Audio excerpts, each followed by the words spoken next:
Good evening. You'd be grabbing a Bible, please, and opening up to the book of Deuteronomy.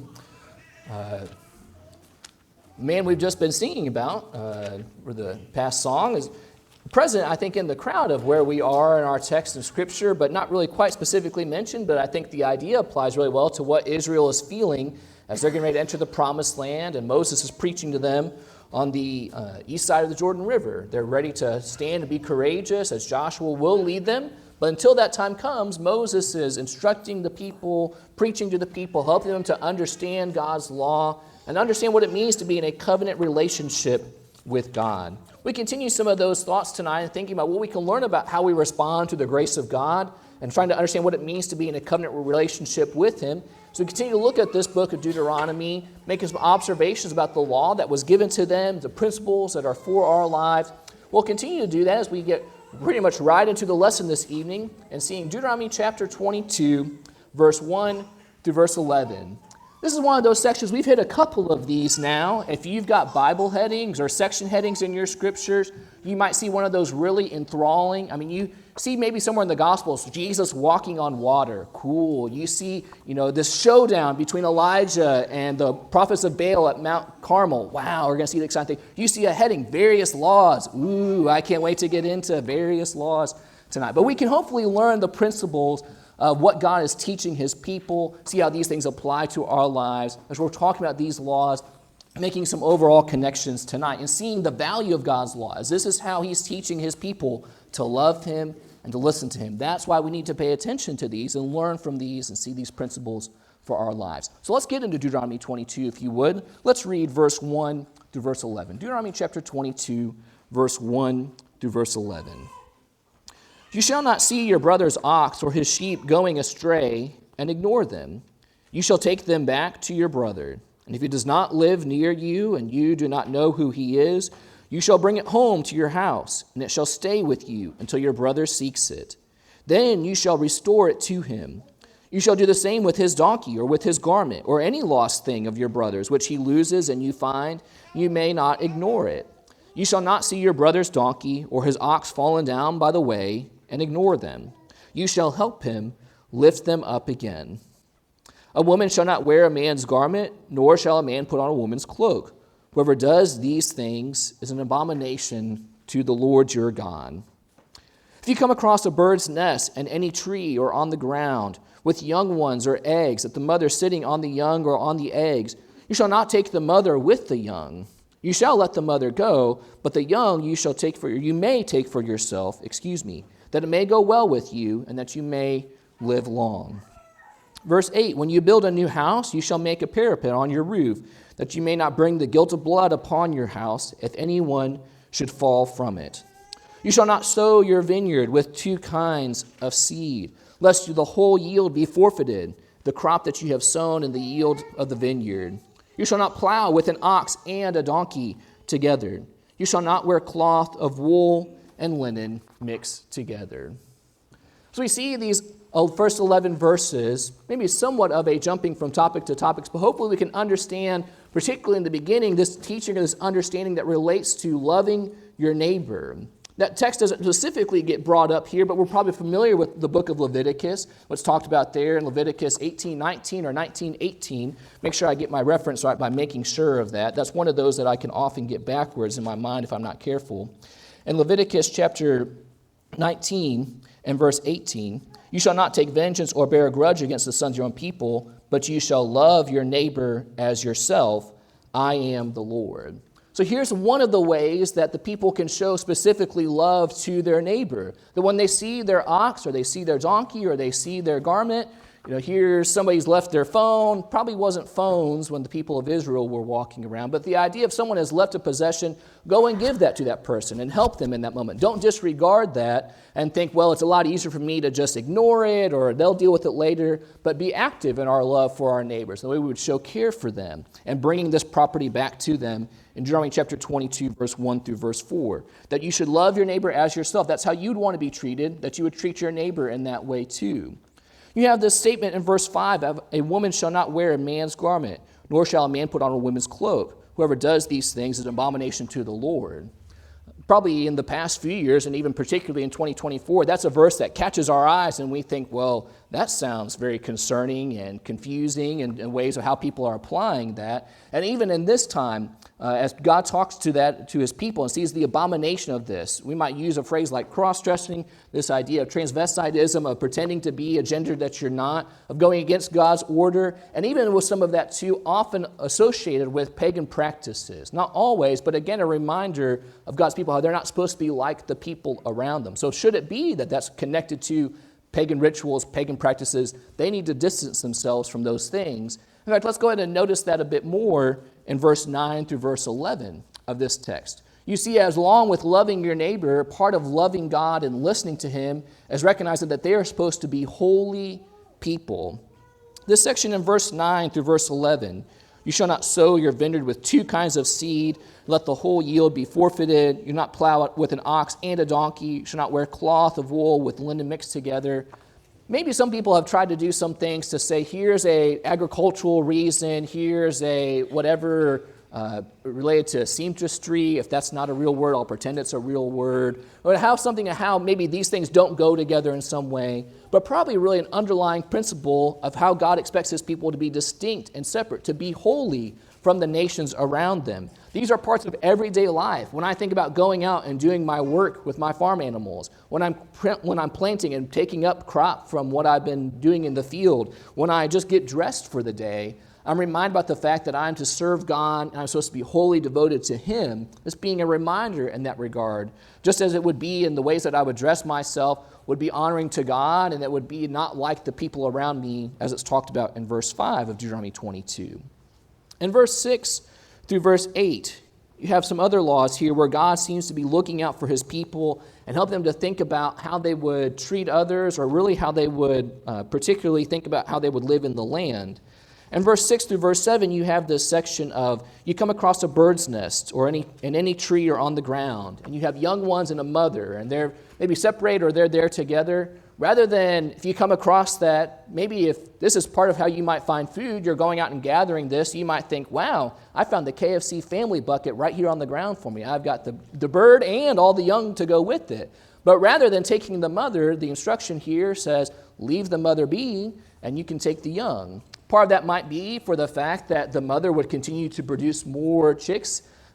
Maybe there's some type of ethical thought in all of this, but probably more thinking about how the people are going to depend on the land, depend on the animals of the land, how God's remind them to take care of that land well, and they would do so. Kind of reminds me, do you remember a few weeks ago in Deuteronomy chapter 20, verse 19 through verse 20, you have this long chapter dealing with things related to war. At the very end of that chapter, in Deuteronomy chapter 20, verse 19 through 20, when you besiege a city for a long time, making war against it in order to take it, you shall not destroy its trees by wielding an axe against them. You may eat from them, but you shall not cut them down, or any of the trees in the field human, that they should be besieged by you. Only the trees that you know are not trees for food you may destroy and cut down, that you may build siege works against the city that makes war with you until it falls.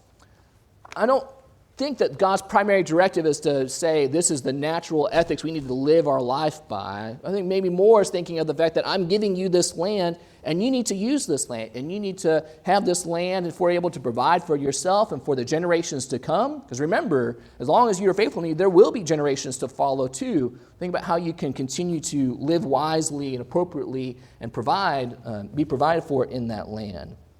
And then verse 8 of this section. About when you build a new house, you shall make a parapet for your roof. You may not bring the guilt of blood upon your house, lest anyone fall from it.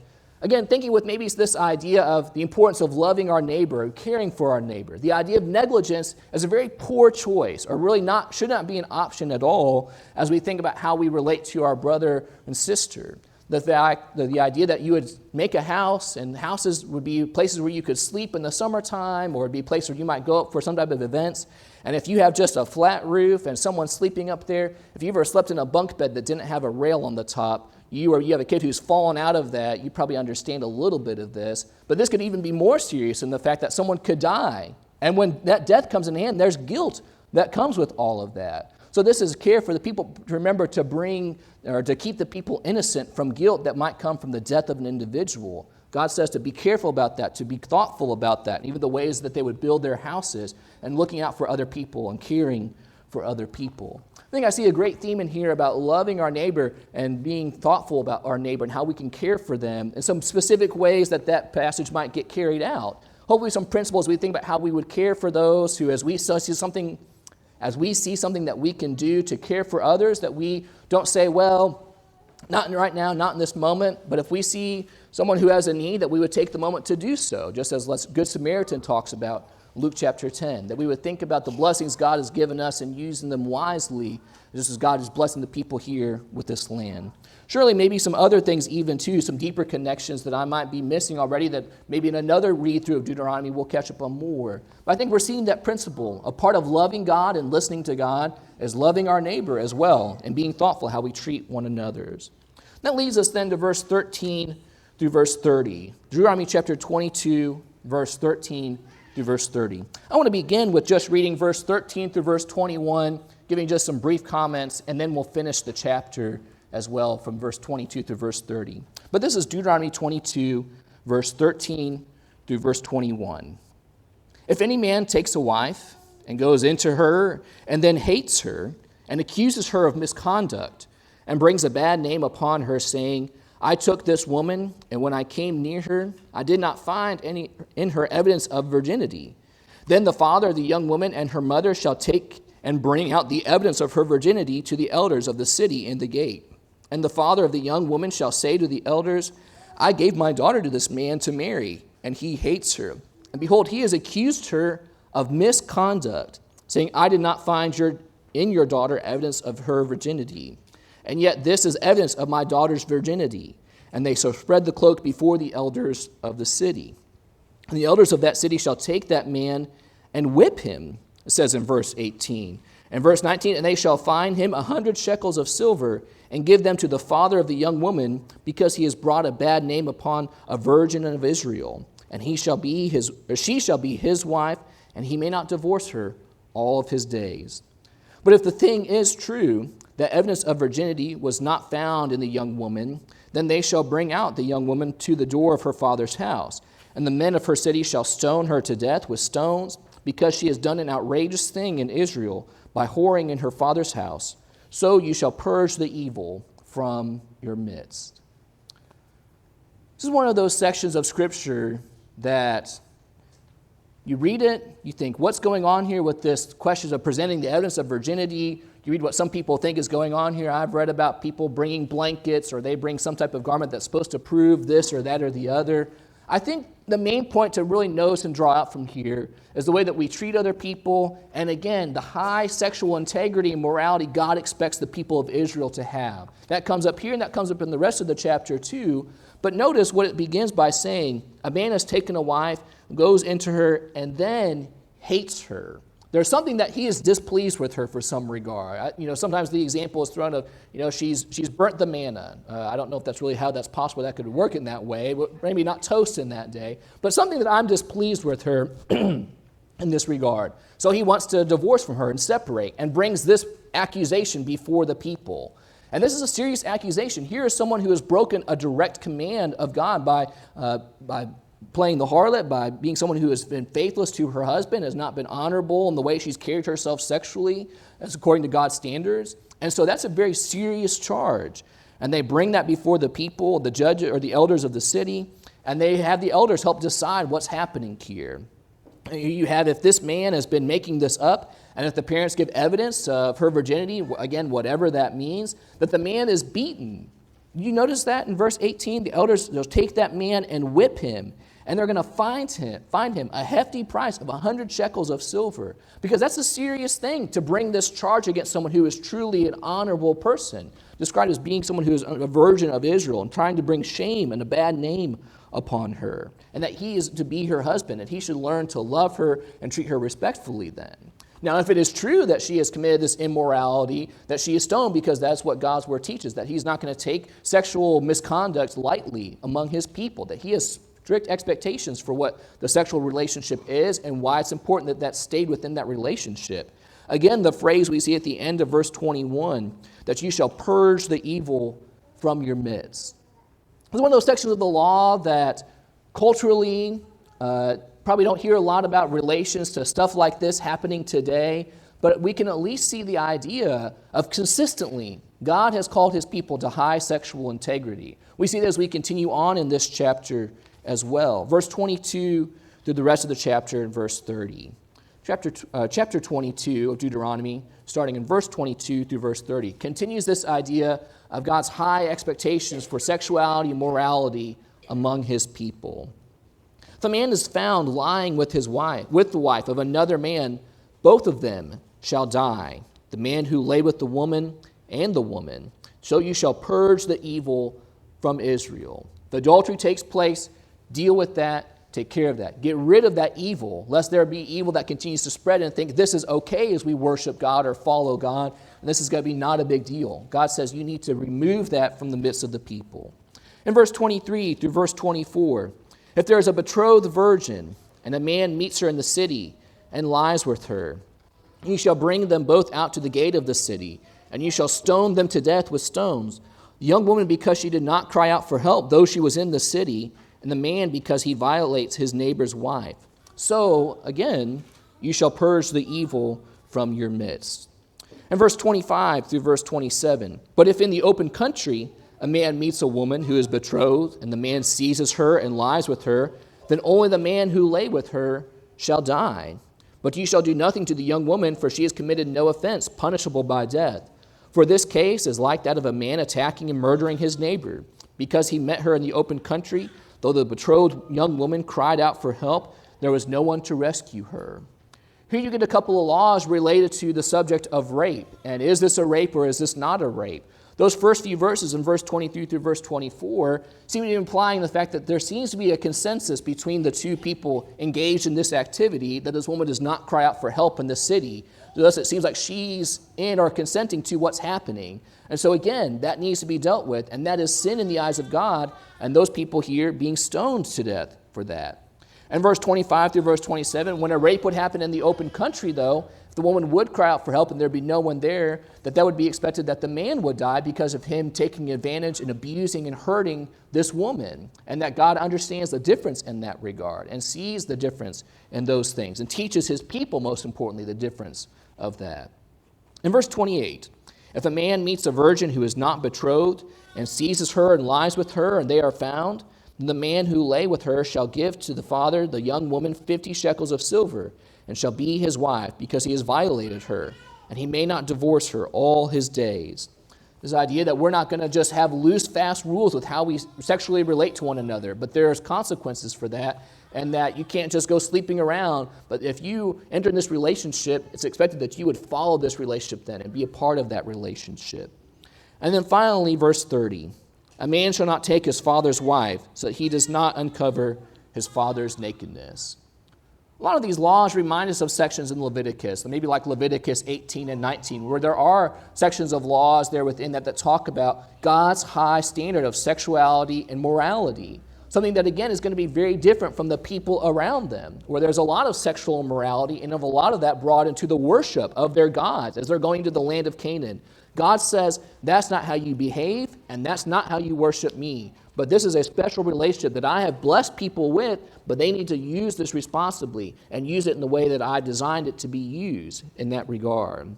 Even in fact, as you think about verse 30 there, a man shall not take his father's wife, so he does not uncover his father's nakedness. Maybe you think of 1 Corinthians chapter 5, not a Jewish person, maybe not a person who's super familiar with the law of Moses, but someone who's part of the church there in Corinth who has taken his father's wife. And even Gentiles see how shameful that is. Consistently, God has seen that as being immoral, that as being wrong. And again, God calling people to a high level of sexual integrity and morality.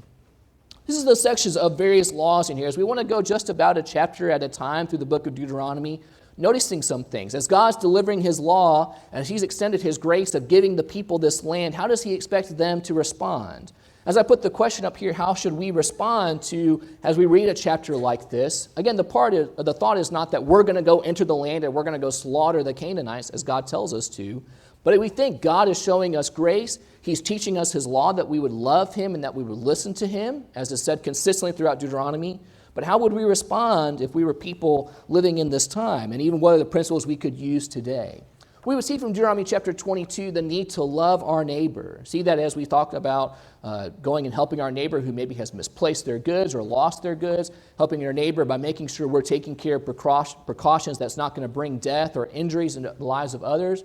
We're going to live according to the standards of God's holiness by not being like the people around us. And we're reminded about that every day when I go out to the field, every day when I go out to my work, every day when I get dressed for the day. I'm reminded that I am holy like God is holy. I'm set apart for God's purposes. That's what it means to be a holy type of person, that I'm going to live according to his life and to his standard, according to his law and to his standards. And then we would think about practicing self-control when it comes to our sexuality and our morality.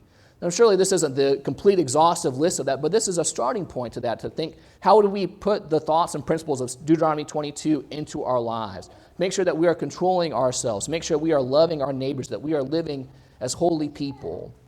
And that takes us to a verse we missed earlier in the lesson. I don't know if you picked up on that, but we go back to Deuteronomy chapter 22 and verse 12 as we close this evening. Deuteronomy chapter 22 and verse 12. You shall make yourselves tassels on the four corners of the garment in which you cover yourself. Who doesn't drink coffee in the morning? A couple of people, I expect a couple people don't. So whatever you do in the morning, whether it's breakfast, whether it's whatever, I want you to think about picking up your coffee cup. This text here, this idea of when you wear those tassels, you shall make those tassels on the four corners of your garment, which you cover yourself. These are parts of their clothing that would remind them of God's law. So I don't have tassels. Kathy Blankenship didn't make tassels for everybody to attach to their clothes tomorrow, the next day, tonight. But I want you to maybe think of this illustration. This is an illustration. I'm not trying to bind a commandment on anybody. But when you drink your coffee tomorrow, think about how God has called you to love him and to listen to him. Think about how God calls you to be holy like him. Think about the high standard of morality that God calls you to as we would worship him and live for him every day. This text here in Deuteronomy 22 is expanded a little bit more. I think it's worth reading what it says in Numbers chapter 15. Numbers chapter 15, verse 37 through verse 41. Maybe my coffee cup illustration helps make a little bit more sense as we read a text like this. Numbers chapter 15, verse 37 through verse 41. And Numbers chapter 15 and verse 37, just recently coming off the heels of the rebellion of the spies, kind of the spies leading the people to lack their trust or their faith in God, and there being punishment from that, Moses is reminding the people how they would deal with sin and why they need to be centered in following God. In Numbers chapter 15, verse 37 through verse 41, the Lord said to Moses, "Speak to the people of Israel, and tell them to make tassels on the corners of their garments throughout their generations, and put a cord of blue on the tassels of each corner. And it shall be a tassel for you to look at and remember all the commandments of the Lord, to do them, not to follow after your own heart and your own eyes, which you are inclined to whore after. So you shall remember and do all my commandments and be holy to your God. I am the Lord your God, who brought you out of the land of Egypt to be your God. I am the Lord your God." Again, the point being, when you grab your coffee cup tomorrow morning, you may not remember everything about Deuteronomy chapter 22, but I hope you can think about the idea that God calls me to be holy like him. God calls me to listen to him and to follow his law and his word. And maybe if you remember that tomorrow, the next time you grab your coffee cup the next day, you can think about that too. You can think about that then after that as well. You don't have to have a coffee cup. Again, this is not something I'm saying. If you don't grab your coffee cup tomorrow, then you're failing this lesson. The point is that we would look to remember who we are as God's people. Remember that I'm supposed to be someone who loves my neighbor as myself, someone who is living according to that high standard of morality, someone who's looking to walk according to God's standards of holiness, someone who is looking, as a big theme of the book of Deuteronomy talks about, to love the Lord and to listen to him, as I'm in a covenant relationship with him in response to the grace that he has shown me and continues to show me each and every day. As we close our lesson this evening, as we look to extend the invitation, this is an opportunity for us to think about the chance to come to the Lord. If we have not yet become a child of God, to respond to the call of the gospel as the voice of Jesus calls to us to say, come out of that life of sin. Come put your faith and trust me to have the ability to forgive you of your sins, to be your Lord, to have the right of that sense of your Lord, to repent of your sins, have them washed away in baptism, to confess me, to come back to me if you've walked away from me. You haven't been walking in God's standard of holiness and integrity. You haven't been loving your neighbor and loving and listening to God as you should. It's an opportunity for us to be reminded now. If we can help you in any way to make sure you are right with the Lord, please come meet me at the front while we stand and while we sing.